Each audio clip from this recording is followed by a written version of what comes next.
ED मामलार bell पर भी jail मुकुली पारिबेनी Arvind Kejriwal कारण सीबीआई गिरफ करिछि। दिल्ली मुख्यमंत्री अरविंद केजरीवाल को अंतरीण जमीन प्रदान करिसेंति सुप्रीम कोर्ट।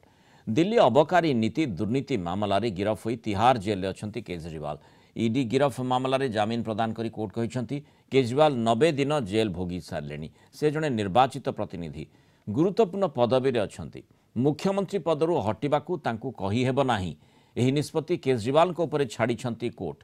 जामीन पाइथिले भी जेलू एबे मुकुली पारिबेनी केजरीवाल। अबकारी नीति मामलार तांकू इडी पर सीबीआई गिरफ करिछि।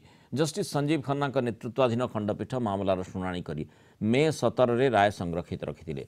दिल्ली अबकारी नीति सह जड़ित मनी लॉन्ड्रिंग मामलार इडीर गिरफ्तारी को सुप्रीम कोर्ट रे चैलेंज करथिले केजरीवाल। यह मामला बृहत्तर खंडपीठ में शुणाणी हेब। मे 10 रे सुप्रीम कोर्ट केजरीवाल को अंतरीण जमीन प्रदान करथिले। निर्वाचन प्रचार पर जून 1 पर्यंत अंतरीण जमीन देथिले। मार्च 21 रे दिल्ली अबकारी नीति दुर्नीति मामलार केजरीवाल को गिरफ करथिला ईडी। यह परठारु से तिहार जेल में अछंती। ने आज अरविंद केजरीवाल जी को अंतरिम जमानत दी है और ये कहा है कि उनको जो है इस मैटर में अंतरिम जमानत दी जाती है और जो इशू है सेक्शन 19 का और नीड फॉर अरेस्ट का उसको जो है रेफर किया गया है लार्जर बेंच में। केजरीवाल जी अभी कस्टडी में रहेंगे क्योंकि सीबीआई की बेल अभी पेंडिंग है।